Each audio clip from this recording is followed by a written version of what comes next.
Well, at the Skills Connection, we think a really good reference and advocacy program really starts with 4 key elements: identification, nurturing, preparation, and review.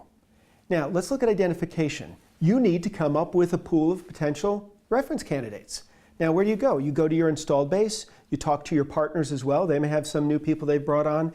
Check on the age of the relationship. How happy are they? What version of the software are they on? How many modules have they deployed?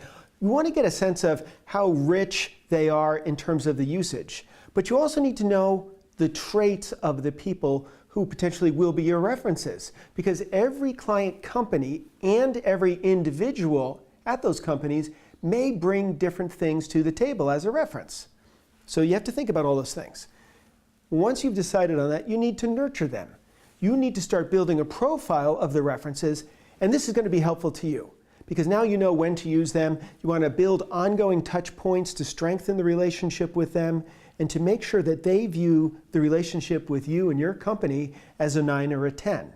Focus on building a top-notch client relationship. Have a regular cadence of communications, and if there are any old trouble tickets or anything like that, resolve them ASAP. Now, you need to make sure that they feel that they're in a long-term positive relationship. Have you invited them to your annual conference? If not, you might want to do that. Have you done a case study on them? Things like this. Now let's look at preparation, and preparation is done through education because you want your references to feel in control of any conversation or survey that they're doing for the analyst.